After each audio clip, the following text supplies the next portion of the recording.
So today on the KATY Chronicles, I thought I would show you a little bit about how I prep the meal prep. Because while I watch a lot of YouTube vloggers who show you their meal prep, they never really show you how they get to that instance, like how do they pick the recipes. So I thought I would show you that today.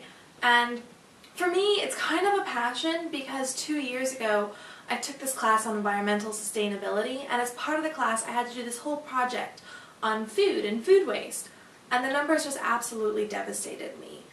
It was astonishing to see how much food, not only physically do we waste, but how much money we waste on food that isn't consumed by anyone and just ends up in our trash. And it was really sad, and so it made me rethink the way I go about my weekly grocery shopping. And it made me more in tune to the things that I buy and, how can I combat it? Because not only is it good for the environment if I waste less food, it's also really good for my wallet. So these are kind of my tips and tricks on how to decrease the food waste in your house, and hopefully it helps you save some money at the same time that it helps the environment. So keep watching as I show you kind of like my weekly steps that I take every Sunday when I meal prep for the week and how I prep for my meal prep.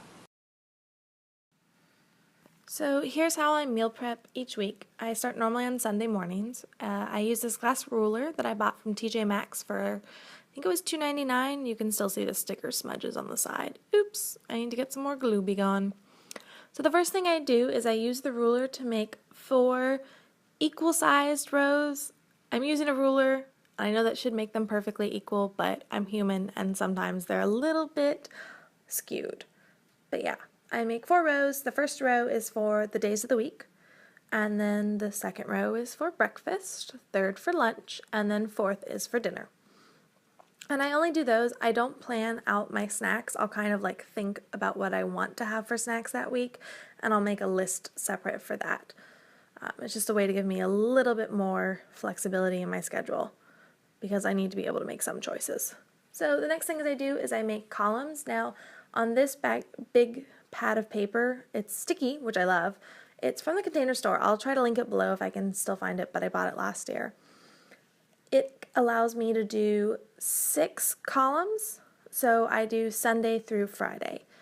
And it's not perfect, but at the same point, I kind of like not having a Saturday on there because it gives me a bit more flexibility in my schedule, and despite all my well-laid plans, sometimes I mess up a little bit, like I got pen on that ruler. But oh well. So next what I'll do is I'll go ahead and fill in the days of the week. I'll put Sunday at the top and then continue on. I just feel that by laying it all out on one pad of paper where I can see it and I can see everything that I need to know in one instance really helps me minimize my food waste and also plan my week so it's a little bit more productive. So on Sunday mornings I sit here with my tea and some chocolate because, I need chocolate. And I plan out my week. So next thing is I do is I take my agenda and I flip to this week and I see what I have coming up. Now, this week was kind of light. I only had soccer, trivia, and then lunch with a friend. So nothing too crazy, but those are 3 meals now that I don't need to plan for. Because at soccer, we tend to go grab something afterwards, and at trivia, we eat while we're there. And then I had lunch with a friend, so, we're going to eat together. So that's the next thing I do is I put in those, and then I can kind of see a better picture of my week and how many meals I have to plan for. So this week I had 4 dinners and 5 lunches. So next thing I do is I go to my pantry and I see what leftover food I have, like potatoes, olives, some tapioca pudding, or tapioca flour, I could make tapioca pudding. And then I go to my fridge, and this fridge actually has a lot more stuff in it than normal. I filmed this after I had meal prepped. I'm sorry, guys. So the next thing that I'll do is I will then start to think about, okay, if these are the ingredients that I already have on hand, what can I make? And so I'll flip through my recipe books. This week I was feeling like The Silver Spoon, which is a great Italian cookbook. I absolutely love it. It has everything, including scary pictures of shrimp. But I'll flip through it and see if any recipe speaks to me. Then I'll go on Pinterest. I normally just go to the food and drink section and kind of scroll through it and see if I see any recipes there that I like. And if I see one, I might like it. If I'm feeling like, oh, that's a possibility, maybe I'll save it to a board. But I keep going for a bit. My goal each week is to find one new recipe to try. I feel like anything more than that is kind of hard and difficult to deal with and stresses me out. So I pick one as kind of like my inspirational recipe for the week, and then I use that recipe to base the rest of my week on. So this way I have kind of a starting point. And so I know that, okay, if I'm going to be cooking like this tortellini, I'm going to have some leftover tortellini or some other ingredients that I use in it. So what can I then use with that? But this week I ended up seeing this bang bang shrimp and I was like, this is perfect. So sometimes inspiration hits you at the cookbook. Sometimes it hits you on the Pinterest board. So the next thing I do is I go look at my foundational recipe, which this week is bang bang shrimp. And I kind of read the directions a little bit, but I'm not so concerned with that. What I'm most concerned with is what ingredients are involved. And so I'll look and I'll kind of be thinking as I go through them, okay, like what do I already have in stock? What am I going to have to buy this week? And those things that I buy, can I reuse them? Will it be difficult to reuse them? So this recipe calls for some cabbage that I'll have left over. And so then I start thinking like, okay, what else can I do with cabbage? So first I'll go ahead and I'll put in the places where I think I'm going to eat this shrimp taco recipe. So this week I decided I was going to have it Monday for lunch and then Tuesday for dinner. Because it was shrimp, I wasn't sure, and they were tacos, like how long they would actually last. Normally I try to put as much space as possible in between the meals so I don't get sick of having the same thing all the time, because that is very possible with me. So then I'll start thinking about other recipes I know that'll use up some of those ingredients. So for instance, with the cabbage, I have a great soup I can make, and I have a stir fry that I know I can use. So I'm like, okay, if I make a stir fry, that'll be 2 meals. So where should I put those 2 meals? And with the soup, I think I can get 3 meals out of it. So I'll start filling it in and seeing exactly where I can place everything. At this point, I had kind of already thought about it, so this goes a little bit quicker, but in real life, when I'm not filming, I take a bit more time to think about the recipes. So once I'm done filling everything in, then I'll go through and do my breakfast. And I have to admit, my breakfast isn't the most exciting. It tends to be pretty standard fare, either a smoothie or avocado toast, or personal favorite recently has been oatmeal.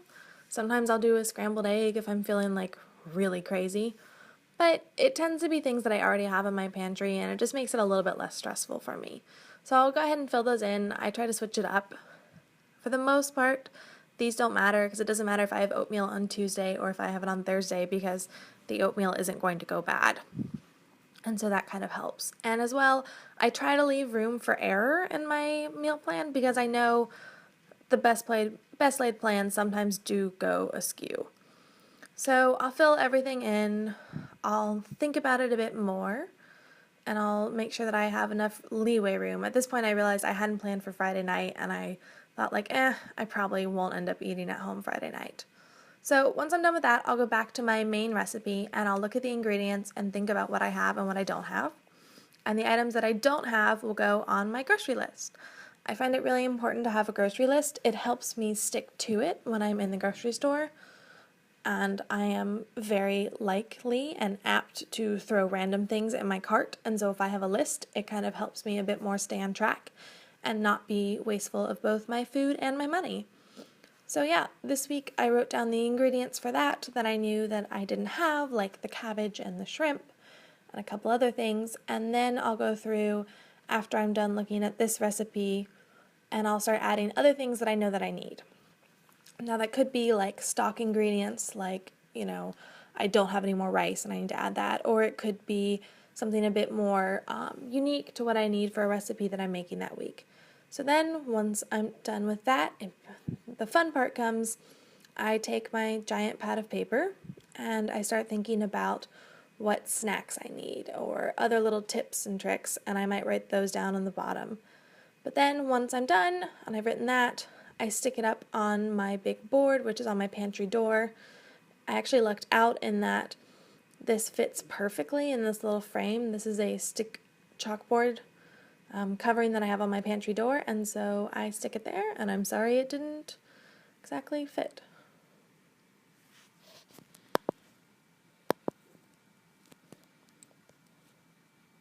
Some tricks. Be sure to comment with any tips or tricks you have for how to decrease your food waste, because it is something that I am sure that I don't know enough information about, and I am trying to learn more and more to lead a better life. So thanks! See you guys next time!